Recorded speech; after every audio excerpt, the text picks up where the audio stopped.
அப்போ ஒரு வெல் பிளான்டா தான் இருக்காங்களா? ஏன்னா உள்ள போறாங்க, தலைமைச் செயலகத்துல கீழ் ஃப்ளோர்ல ரிசைன் பண்றாங்க, மேல் ஃப்ளோர் நடக்குது, அட்டை கூட உடனே ரெடி ஆயிடுது.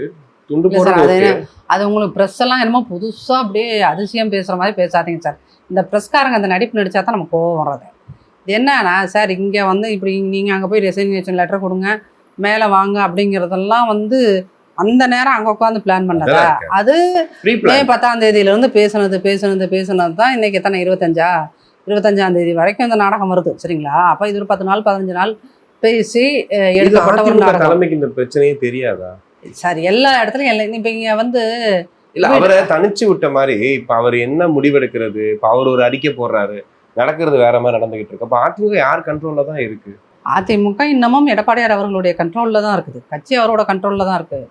கட்சியை விட்டு போகிற இந்த 25 பேர்த்துல இந்த இப்போ எதனா 5 பேர் போயிருக்காங்கன்னா இன்னும் எத்தனை பேர் போவாங்கன்னு தெரியல. அது இல்லாமல் எம்எல்ஏ பதவியில் இருக்கிறவங்க இல்லாமல் கட்சியில் வெவ்வேறு நிலைமைகளில் இருக்கிறவங்க எத்தனை பேர் போக போகிறாங்கன்னு தெரியல. கவுன்சில் நிறைய பேர் இருக்காங்க, உறுப்பினர்கள் நிறைய பேர் அதெல்லாம் சொல்றாங்க. ஸோ அதனால வந்து என்ன அப்படின்னீங்கன்னா, இது இன்னைக்கு இது அதிமுகலேருந்து நிறைய பேர் போகிறதுனால அதிமுக இப்படி ஆயிடுச்சு அப்படின்றது. நாளைக்கு திமுகலேருந்தும் மெல்ல மெல்ல விலகுவாங்க. ஏன் அப்படின்னு கேட்டிங்கன்னா, அதிமுக திமுக 2 கட்சியிலையுமே உழைப்பவர்களை மதிக்கவில்லை. அந்த ரியாலிட்டியை நமக்கு இருக்கு. உழைப்பவர்களை கரெக்டா உண்மையை பேச ஆரம்பிக்கிறீங்க. இல்லை, இது உண்மை பொய்ங்கிறதெல்லாம் தாண்டி நம்ம கண்ணுக்கு முன்னாடி என்ன நடக்குதுங்கிறத நீங்கள் வந்து